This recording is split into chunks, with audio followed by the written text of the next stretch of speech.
तुमने एक वरदराज नाम के लड़के की कहानी सुनी थी? वरदराज महामूर्ख था। एक गुरुजी के पास चला गया उनके आश्रम में कि गुरुजी मुझे शिक्षा दे दो। तो गुरुजी के पास पढ़ा वो 5th क्लास तक, जैसे तुम लोग पढ़ के आए हो 5th। गुरुजी ने कहा बेटा सबने सब कुछ सीखा, लेकिन वरदराज तो बेटा बिल्कुल अज्ञानी रह गया, तुझे कुछ भी नहीं आया। तू एक काम कर, तू चला जा बेटा, तू आगे मत पढ़, तू सीख नहीं पाएगा। तो वरदराज चला गया, बहुत दुखी हुआ।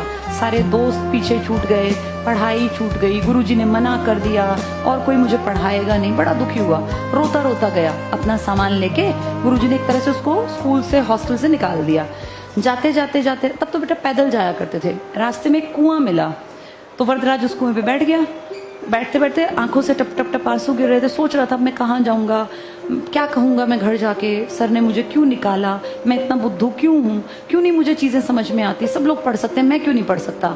वरदराज बहुत दुखी था, बहुत परेशान था, क्योंकि इमोशंस तो सबके अंदर होते हैं, दुख सबको होता है। तो बैठे बैठे वहां उसकी नजर गई, जो कुएं की मुंडेर थी उसके पास, जहाँ रस्सी से पानी निकालते थे, जहाँ रोज रस्सी से पानी निकलता था, वहां का पत्थर थोड़ा सा घिसा हुआ था, अच्छा कटा हुआ था। तो वरदराज ने सोचा ये इतना टाइट पत्थर जो कि आदमी के अगर सर पे मार दे तो मर जाए, ये पत्थर कैसे घिस गया। उसने बहुत सोचा पत्थर कैसे घिस गया। वहां से कोई समझदार सा आदमी गुजर रहा था, उसने बुलाया बाबूजी एक बार देखना ये इतना भारी भरकम मोटा पत्थर ये घिस कैसे गया, और सिर्फ यहीं से घिस गया एक छोटी जगह से। तो उस आदमी ने कहा अरे मूर्ख, तुझे नहीं पता ये रस्सी जो लगातार इस्तेमाल हो रही है पानी लाने के लिए, खींचने के लिए, इस रस्सी के जोर ने इस पत्थर को काट दिया।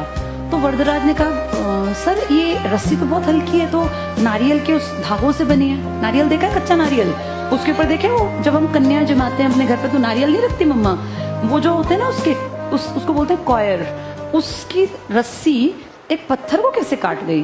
तो उस आदमी ने कहा कि लगातार लगातार लगातार, बेशक रस्सी कमजोर है, वो जिस फाइबर से बनी है कमजोर है, लेकिन इस मोटे पत्थर पे लगातार जब वो रस्सी घिसती रही घिसती रही घिसती रही तो ये पत्थर काटने की क्षमता उसमें पैदा हो गई।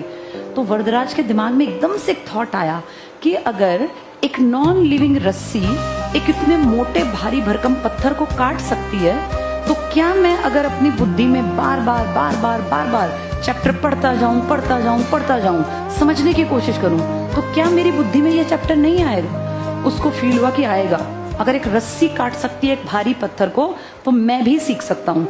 आंसू तुरंत से पहुंचे, उठा, अपना बैग उठाया, मास्टर जी के वापस वहीं भाग गया अपने आश्रम, और गुरुजी को जाके पैर पकड़ लिया कि गुरुजी मुझसे गलती हो गई, मैं पढ़ता नहीं था, मैं अभ्यास नहीं करता था, प्रैक्टिस नहीं करता था, आपने मेरी आंखें खोल दी यहाँ से निकाल के, थैंक यू।